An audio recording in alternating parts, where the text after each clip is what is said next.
نحمدہ ونصلی ونسلم علی رسولہ الکریم اما بعد۔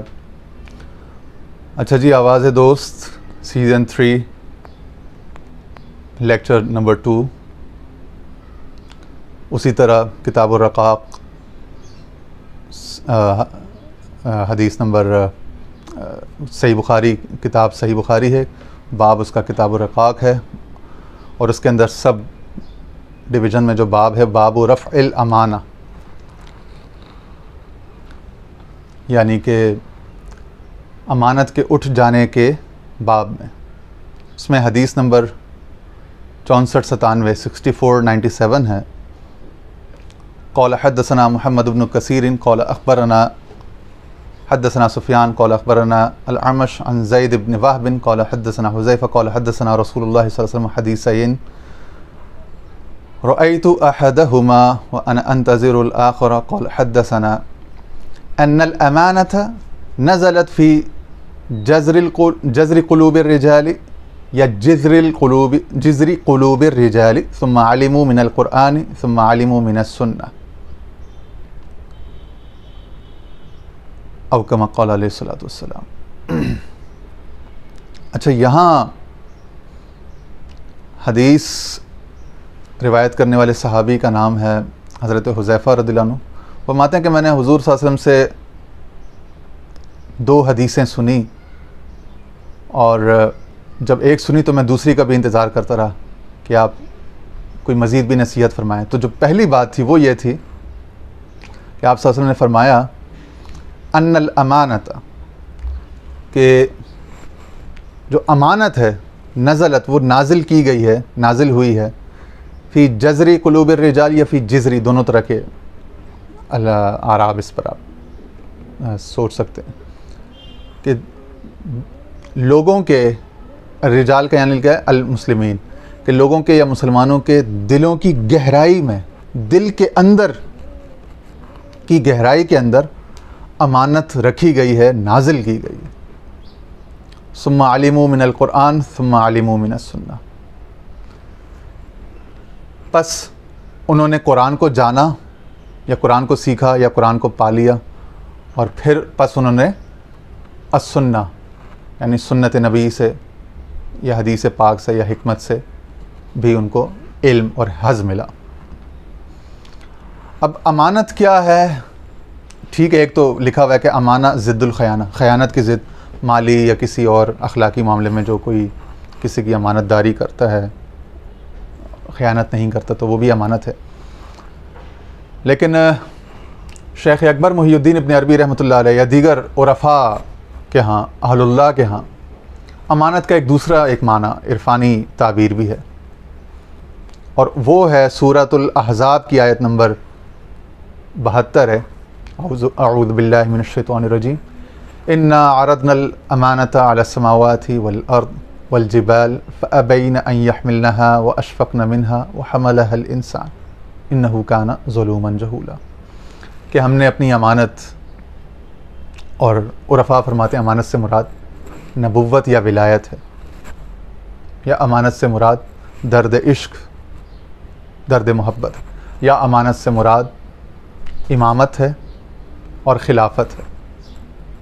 ٹھیک ہے نا؟ کیونکہ آگے یہی حدیث دوبارہ جب اگلے کتاب الاعتصام بالسنہ میں آئی ہے نا، باب الاقتداء بسنن رسول اللہ، تو وہاں اس کو تابعین کے قول سے استشہاداً امام بخاری لے کر آئے ہیں، وَجَعَلْنَا لِلْمُتَّقِينَ إِمَامًا، کہ ہمیں جو حضرت ابراہیم علیہ السلام کی امامت دعا تھی نا کہ ہمیں متقین کا امام بنانا، تو وہ امامت، تو وہاں پہ امانت سے مراد ان کے ہاں بھی امامت ہے، اہل علماء الحدیث کے ہاں بھی اور علماء تصوف معرفت کے ہاں بھی اس سے مراد امامت و خلافت ہے۔ ٹھیک ہے نا؟ اور یا بعضوں نے کہا کہ خصوصاً شیخ اکبر نے اپنی کتاب الاسفار کے اس میں پڑھا تھا، اور دیگر جگہ بھی، کہ وہ امانت سے مراد 2 چیزیں ہیں، 2 نعمتیں، ایک امامت، ایک خلافت اور ایک صورت۔ فرمایا ان اللہ خلق آدم علی صورتی، بخاری شریف میں یہ حدیث موجود ہے کہ اللہ تعالیٰ نے آدم علیہ السلام کو اپنی صورت پر بنایا، تو صورت اور اس کے اندر وہ اس کی نیابت، اس کی صفات کا مظہر پیکر ہونا، اس کا ایک اپنے اندر رکھنا جوہر، تو اس سے مراد ہے۔ تو یہاں فرمایا کہ امانت جو ہے وہ دلوں کی جڑوں کے اندر، گہرائیوں کے اندر نازل کی گئی ہے، جس طرح قرآن نازل ہوتا ہے، جس طرح وہ نزول قرآن کا سفر القرآن العزیز کا جو چیپٹر ہم نے 4 پڑھا تھا کتاب الاسفار سے، تو اس میں بھی یہی فلسفہ تھا۔ یہاں پہ حدیث میں بھی یہی ہے، حدیث سے بھی مستشہد ہو رہا ہے، حدیث سے بھی یہی استشہاد آ رہا ہے، ٹھیک ہے نا، کہ وہ امانت نازل کرے گی دلوں کی گہرائیوں کے اندر، اور پھر وہاں سے طلوع ہوتی ہے وہ قرآن، اور پھر بعد میں سنت کی صورت میں۔ ان الامانۃ نزلت فی جذری یا جذری قلوب الرجال ثم علموا من القرآن ثم علموا من السنة۔ سو جنہوں نے اپنے دلوں کی گہرائیوں کے اندر اس امانت کو پا لیا اور دیکھ لیا، اس کی کھوج میں لگ گئے، انہی پر قرآن کا علم ظاہر ہوا، اور انہی پر حدیث کا یا سنت کا علم ظاہر ہوا۔ اور جو لوگ دل کے مراقبے اور دل کی یہ جو وادیوں میں ٹریول کرنے سے وفی انفسکم افلا تبصرون، اس سے دیگر رستوں پہ چلے رہے، وہ صرف لفظی جھگڑوں میں پڑے رہے، ان پر وہ معنی نہیں کھلا۔ اب آپ کہیں گے کہ یہ حدیث سے تو ایک نیا فائدہ اخذ کیا، تو اس پر کوئی دلیل؟ الحمدللہ، امیزنگلی، سرپرائزنگلی، ہمارے عرفاء کے ساتھ ساتھ محدثین کو بھی ہم سلام پیش کرتے ہیں، بزرگوں کو، کہ انہوں نے کوئی بھی معرفت کا کوئی گوشہ چھوڑا نہیں، انہوں نے حدیث میں سے وہ بات اخذ کی، استنباط کی، جس پر اکثر فقہاء یا متکلمین نہیں گئے۔ اب دیکھیں ارشاد الساری میں علامہ قسطلانی کیا فرماتے ہیں، انہوں نے اس حدیث سے کس طرح سمجھا اور وہی لطائف، وہی معارف اخذ کیے جو کہ شیخ اکبر یا دیگر مولانا روم یا دیگر عرفاء کے عامل تھے۔ اب وہ فرماتے ہیں ارشاد الساری میں، کذا فی القسطلانی قولہ فی جذری قلوب الرجال بفتح الجذری وکسرہا، تو پھر فی جذری قلوب الرجال ہوگا، وہ سکون الزال، یعنی زال پہ سکون ہوگا، جزم، زال الموجمہ۔ یہ جزر کیا ہے یا جزر کیا ہے؟ وہو الاصل من کل شیء، ہر شے کی اصل، روٹ، جڑ، ٹھیک ہے؟ تو ہم نے دل کو صرف خون پمپ کرنے والا مسل یا آرگن سمجھا ہوا ہے، ٹھیک ہے؟ یا بعض صوفیوں نے صرف دل کو صرف کہ بھئی اس پر الف لام لام ہے، اس میں ذات کا نقش آ جائے، انہوں نے صرف اس کو لطیفہ قلب سمجھا کہ اس میں سے نیلی یا پیلی یا لال روشنی نکلتی ہے، یا اس پہ الف لام لام ہے، وہ ان کی زندگی کا منتہا مقصود یہی رہ گیا۔ اس کے اندر نزول قرآن کو دیکھنا ہے، اس کے اندر وہ امانت نازل کی گئی، رکھ دی گئی ہے، ڈالی گئی ہے، انڈیل دی گئی اس کے ہاں سے، بالائے عرش سے، قلب المؤمن عرش اللہ تعالی، یہ بھی ایک عرش کا ایک وہ ہے، ایک عکس ہے، ٹھیک ہے؟ قلب المؤمن عرش اللہ تعالی، اور اس کے اندر وہ رکھ دی گئی جس طرح کہ آسمان دنیا میں تھی، اور اسی لیے اس کو پھر لیلۃ القدر اور لیلہ مبارکہ کہا شیخ اکبر نے۔ اور پھر ثم علموا، پھر اس میں سے نکلتا ہے، برآمد ہوتا ہے من القرآن والسنہ، قرآن اور سنت کا علم۔ ایسے ہی لوگوں نے قرآن کے درست فہم کو، مفاہیم کو جانا، اس کے معارف کو، اور سنت رسول صلی اللہ علیہ وسلم کی حکمتوں کو۔ فرماتے امام قسطلانی، اور یہ 8ویں 9ویں صدی کے شارح ہیں بخاری شریف، 8 سے 600-700 سال پرانے۔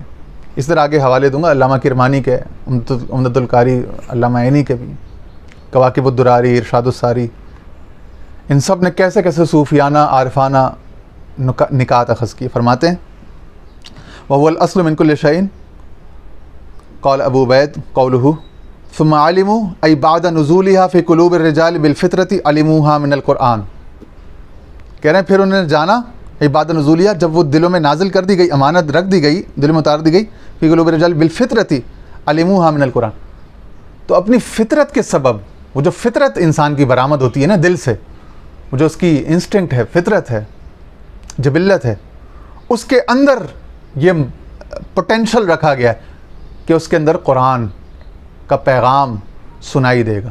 تبھی تو یہ قرآن، جب اس قرآن سے کوئنسائڈ کرتا ہے، ہم آہنگ ہوتا ہے، تو اس بندے نے نہ تو فرشتے کو دیکھا، نہ نزول وحی کو دیکھا، نہ کوئی خارجی معجزہ دیکھا، مگر حضور صلی اللہ علیہ وسلم نے جیسے ہی پیش کیا قرآن کو یا وحی کو، اپنی نبوت کو، فوراً سے حضرت ابوبکر صدیق ایمان لے آئے، اور تاجدار صداقت کہلائے.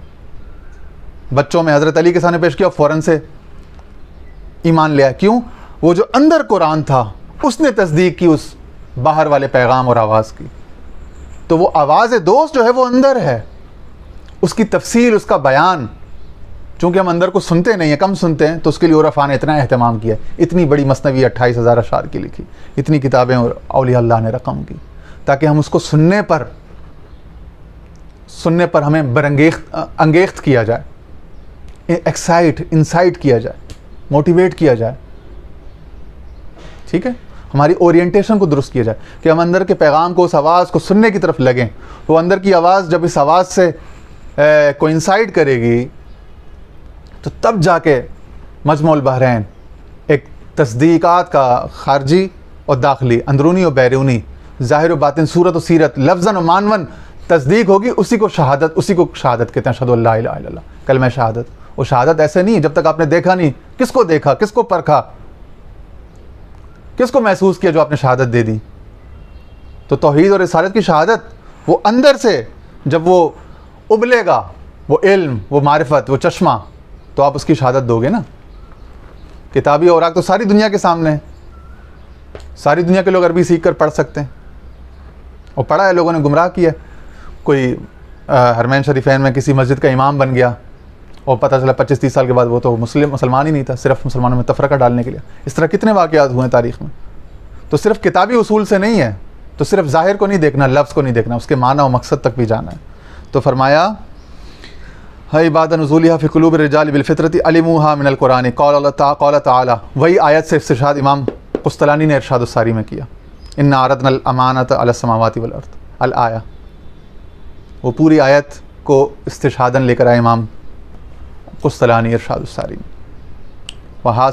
پھر فرماتے ہیں ثم علموا من السنۃ ای سنت النبی صلی اللہ علیہ وسلم وحاصل المعنى ان الامانۃ كانت لهم بحسب الفطرۃ وحصلت لهم بالکسب ایضا بسبب الشریعہ.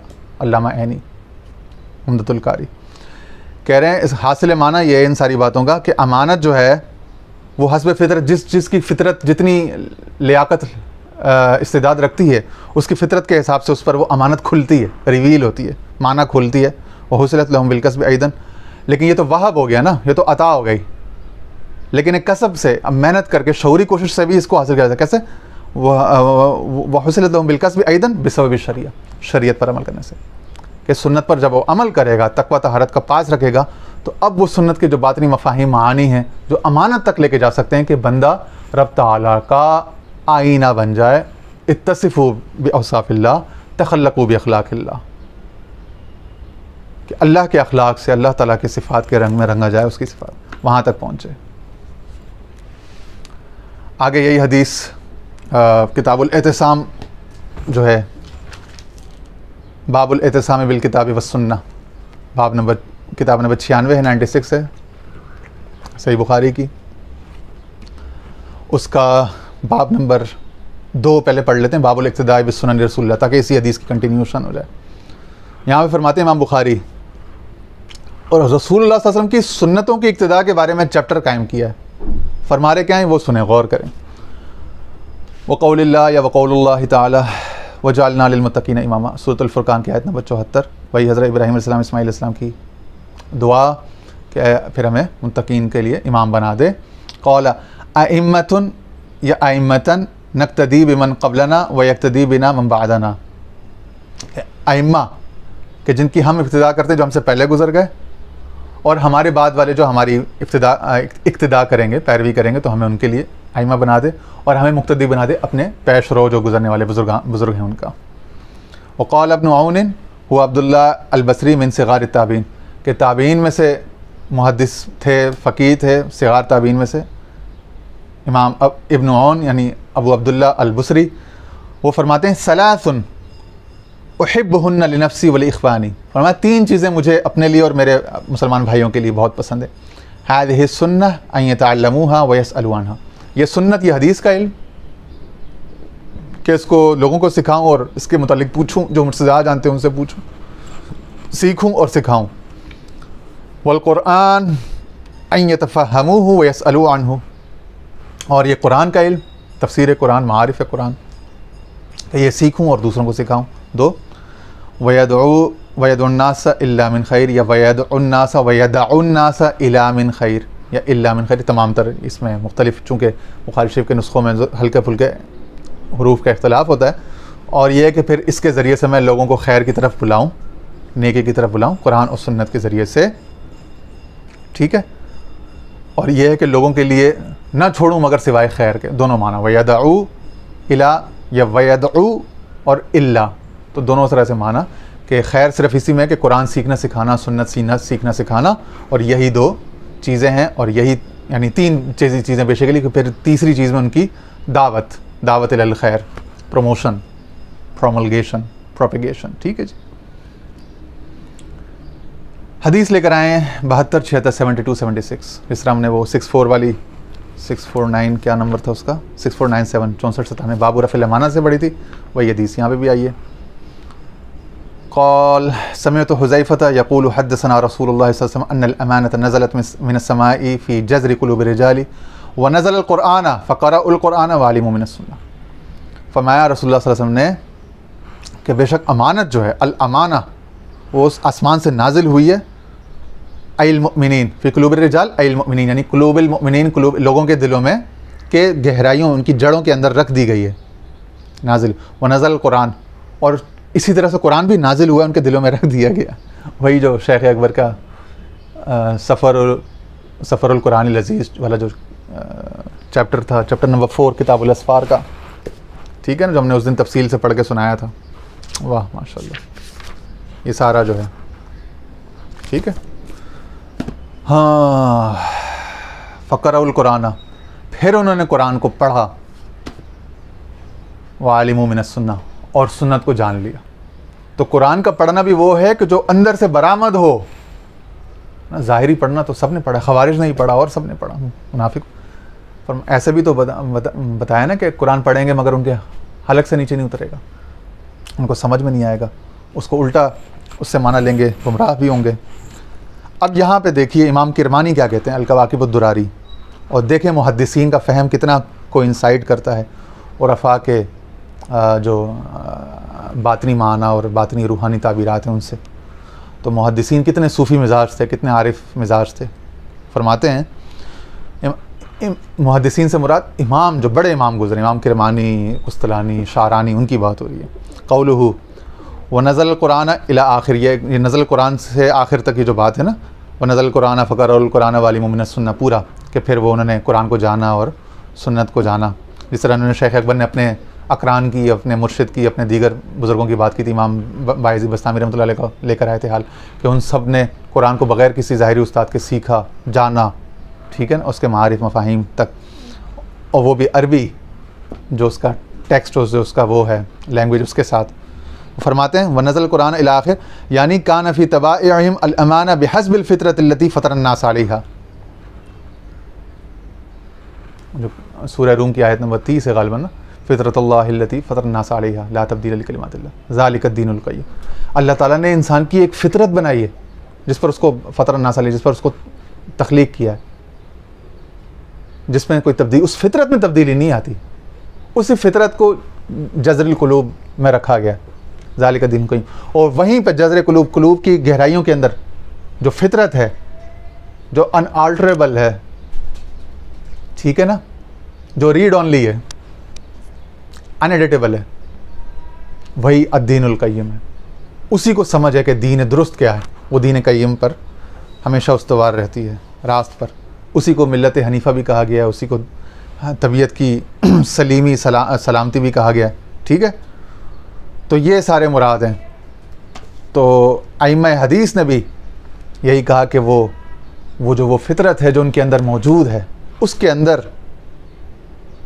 وہ امانت رکھی گئی ہے جس سے قرآن کے معنی ابھر کر عود کر کے باہر آتے ہیں، اور وہی لوگ قرآن کے اور سنت کے صحیح معنوں میں عارف یا علماء ربانی کے مصداق ہونے کے اہل ہوتے ہیں۔ اسی طرح حدیث اسی کتاب الاعتصام میں جو باب نمبر اول ہے، باب قول نبی صلی اللہ علیہ وسلم بعثت بجوامع الکلم، حضور صلی اللہ علیہ وسلم کی اس حدیث کے بارے میں کہ مجھے جامع کلمات کے ساتھ پیدا کیا گیا، بھیجا گیا، حدیث نمبر 72 73 72 73 ہے. قال حدثنا عبد العزيز بن عبد الله قال حدثنا ابراهيم بن سعد عن ابن شهاب عن سعيد بن المسيب عن ابي هريره ان رسول الله صلى الله عليه وسلم قال بعثت بجوامع الكلم ونصرت بالرعب. فرمایا کہ مجھے جامع ترین کلمات کے ساتھ بھیجا گیا جو کہ قرآن بھی ہے اور حدیث بھی ہے. انا افصح العرب، کہ میں عرب میں فصیح ترین ہوں. تو میری چھوٹی چھوٹی باتیں بہت جامع ہوتی ہیں، بہت ہزارہ معنی سے لبریز بھرپور ہوتی ہیں. ونصرت بالرعب، اور رعب کے ذریعے میری مدد کی گئی ہے. اور یہاں نیچے حاشیے میں شرح دی ہوئی ہے ونصرت بالرعب قوله ونصرت بالرعب ای علی خلاف المعتاد من الرعب بسبب المال والمتاع والعبید والافراس کما علیہ الامراء. فرمایا یہ وہ جو دنیا میں جو نظر آنے والا رعب ہے نا، جو بادشاہوں کا عمراء کا جو رعب ہے کہ جو بسبب المال والمتاع والعبید والافراس، کہ ان کے مال بہت زیادہ ہوتا ہے، متاع ان کے پاس بہت زیادہ ہوتا ہے، ان کے غلام بہت زیادہ ہوتے ہیں، ان کے پاس گھوڑے، یا آج کل کے دور میں کاریں، جہاز وغیرہ، ویکلز یہ بہت زیادہ ہوتی ہیں، ایئر ویکلز یا موٹر ویکلز. تو یہ جو رعب ہے یہ نہیں، یہ تو تھا کبھی دور میں، کبھی نہیں بھی تھا، لیکن آپ کا جو رعب تھا وہ کچھ اور تھا. تو آپ کا رعب، آپ کی رعب کے ذریعے مدد کی گئی کہ ایک مہینے یا کتنے مہینوں کی مسافت تک آپ کا رعب رہتا تھا. تو پتہ یہ چلا کہ ہمیں اس رعب کو پرسو کرنا ہے، یہ نہیں کہ آج کا مبلغ جو ہے وہ لوگوں کو دہشت زدہ و ہراساں کر رہا ہو. ہراساں، دہشت نہیں. مال متاع، غلاموں کی، کارکنوں کی اور گھوڑوں کی اور گاڑیوں کی کثرت، یہ والا رعب نبوت نہیں ہے. رعب نبوت کا فیضان کیا ہے کہ یہ سب کچھ نہ ہو، سلام اس پر کہ جس نے بادشاہی میں فقیری کی، مگر اس کے باوجود بھی رعب ہو. لوگ اس کی دل آزاری سے ڈرتے ہوں، لوگ اس سے دعا کرنا چاہتے ہیں، لوگ اس کا بھلا چاہتے ہیں، لوگ اس کو اپنی زندگی لگا دینا چاہتے ہیں. ٹھیک ہے، وہ ہے رعب. اس رعب کو پرسو کرنا ہے. وہ رعب جوامع الکلم، کہ پھر وہ گفتگو میں وہ خوبصورتی اور وہ اختصار دے دیتا ہے کہ آپ مختصر بات کرتے ہو مگر وہ جامع بلیغ بات ہوتی ہے. ٹھیک ہے. وبینہ انا نائم، اور اس دوران کے ایک دفعہ میں سویا ہوا تھا. رأیتنی، تو دیکھا میں نے خواب میں، اتیت بمفاتیح خزائن الارض، کہ مجھے روئے زمین کے تمام خزانوں کی تمام چابیاں دی گئیں. کیونکہ یہ قاعدہ ہے نحوی کہ جب مضاف جب جمع آتی ہے تو وہ تمام اس کے تمام افراد و اجناس پر حاوی ہوتی ہے. تو تمام زمین کے تمام خزانوں کی تمام تر چابیاں مجھے دے دی گئیں. وفودیت فی یدیہ یا وفودیت فی یدی، میرے ہاتھ میں رکھ دی گئیں. ٹھیک ہے نا. تو رسول اللہ صلی اللہ علیہ وسلم کے ہاتھ میں تمام خزانوں کی چابیاں حضور علیہ السلام کے ہاتھ میں ہیں. اس کے باوجود آپ نے کسی کو ہراساں نہیں کیا، اکراہ نہیں کیا، جبر نہیں کیا، اور آپ نے صرف دعوت کے ذریعے اور حسن اخلاق کے ذریعے دین کی تبلیغ کی، اور حسن کلمات کے ذریعے. یہی مقصد، یہی آج کے دور کے داعی اور مبلغ کے لیے بھی اسی میں سے وہ ہے، یا آج کے صوفی کے لیے، کہ وہ اس کو اپنا طریق بنائے، اسی سنت کو، اسی ہدی، خیر الہدی ہدی محمد صلی اللہ علیہ وسلم، یا اگلی حدیث یہ بھی 72 77. ٹھیک ہے نا. تو اسی کو اپنے لیے اوڑھنا بچھونا بنائے، اسی کے رہنمائی میں وہ کرے، اور رعب کو کوشش کرے اللہ تعالیٰ سے اپنا دامن سوال اس کے آگے پھیلائے کہ وہ رعب جو حضور علیہ السلام کے فیضان نبوت کے نتیجے میں جو اس کی کرنوں سے عطا ہوتا ہے، اس سورج کی کرنوں سے. تو پھر بندے کے پاس مال اسباب یا بندوں کی، اپنا غلاموں کی یا کارکنوں کی، وفاداروں کی کثرت نہ بھی ہو، مگر لوگوں پر ایک رعب رہتا ہے. لوگ سمجھتے ہیں پتہ نہیں اس کے پاس کتنے لوگ ہوں گے، اس کے پاس کتنے کارکن ہوں گے، کتنی بڑی ٹیم ہوگی اس کے ساتھ، کتنا بڑا نیٹ ورک ہوگا اس کے ساتھ، پتہ نہیں کتنے کروڑوں اربوں روپے اس نے اس کام پہ خرچ کیے ہوں گے، یا پتہ نہیں کتنے 50-60 سال کا اس نے دنیا بھر میں علم حاصل کیا ہوگا. پتہ چلا کہ اس نے فزیکلی ہو سکتا ہے چند سال میں کچھ 1-2 جگہ سے علم حاصل کیا، یا اس نے چند ہزار روپے لگائے ہوں، لیکن اس کی کاوشوں میں، اس میں جو برکت اور جو نصرت بالرعب کا جب فیض آئے گا اس کے مرشد کے، شجرہ شریف کے بزرگان دین کے تصدق سے، تو اس کے کام میں اتنا رعب، اتنی عظمت، اتنا جلال ہوگا کہ ہر کوئی اس کے رعب میں آ جائے گا، اور اس کو بہت میگنیفائڈ اور بہت کوئی بڑی ایفرٹ سمجھے گا. اور در حقیقت وہ ایک چھوٹے سے حقیر سے آدمی کی ایک حقیر سی کاوش ہوگی. دعا کرو اللہ تعالیٰ ہمیں سرکار دو عالم صلی اللہ علیہ وسلم کے صدقے میں اس ماہ رمضان المبارک کی برکت سے یہ والی جہت سے برکتیں فیوزات عطا فرمائے، اور اللہ تعالیٰ ہم سب کو ان احادیث اور ان کے حکمتیں ہیں ان کو سمجھنے کی اور ان کے مطابق زندگی کا لائحہ عمل مرتب کرنے کی توفیق عطا فرمائے۔ وآخر دعوانا الحمدللہ رب العالمین۔